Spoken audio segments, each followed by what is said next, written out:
তো গাইস, আমি গিয়েছিলাম আমার বোনের বাড়ি। আমি আসার সময় মনে হলো কি একটা ব্লগ ভিডিও বানাবো। তো আমি নতুন সাইকেল কিনছি, সাইকেল কেনার পর মনে হলো একটা ব্লগ ভিডিও বানালে কীরকম হয়। তো আমি আজকে ব্লগ ভিডিও বানাচ্ছি। তো হাতে ফোন আছে, ফোন দিয়ে ভিডিও করতেছিলাম। তো ফোন দিয়ে ভিডিও করার পর দেখতেছেন তো ভিডিওর অবস্থাটা কীরকম। ভিডিওটা অনেক নড়তেছে, আপনারা কিছু মনে করবেন না।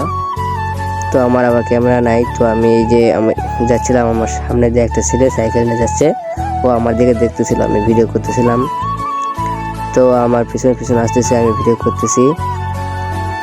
তো আমি যাচ্ছি এখন আমার গ্রামে মানে আমি আমাদের বাইরে যাচ্ছি, সেখানে যাব। এই যে সামনে যেই গ্রামটা দিচ্ছেন, এই গ্রামের নাম হচ্ছে তাল্লা। যদি আপনারা এসে থাকেন কমেন্টে জানাবেন যে ভাই এসেছিলাম। আমি সাইকেল রাইড করতেছি, রাইড করার পর আমি যাচ্ছি আমাদের গ্রামের দিকে। তো যাই দেখি, লেটস গো বিগিং দ্য শো।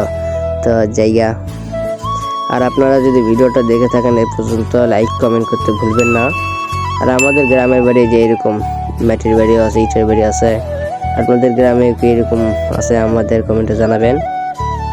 তো আমি এই যে সাইকেল রাইড করতেছিলাম, এক হাত দিয়ে সাইকেল ধরা আছে, যে আমার বন্ধুরা ওরা আমার সাথে আছে, ওদের নিয়ে আমি গেছিলাম আমার বোনের বাড়ি। তো সেখান থেকে আসার পথে ভিডিও করতেছিলাম। ওরা আমাদেরকে বললো যে একটা ভিডিও করলে ভালো হয়, তাই আমি ভিডিও করলাম। ওই যে দেখেন চারপাশে সবুজ, কত সুন্দর ধান লাগাইছে। তো এই দিকে দেখলাম কয়েকটা পোলাপান আমার সামনে দিয়ে যাচ্ছে, যার পথে আমাকে দেখতেছিল, আমি ভিডিও করতেছিলাম। তো দেখুক, আমি যাই। তো আজকে ভিডিওটা এই পর্যন্ত। ভালো লেগে থাকলে লাইক অ্যান্ড সাবস্ক্রাইব করতে ভুলবেন না। আল্লাহ হাফেজ, আবার দেখা হবে।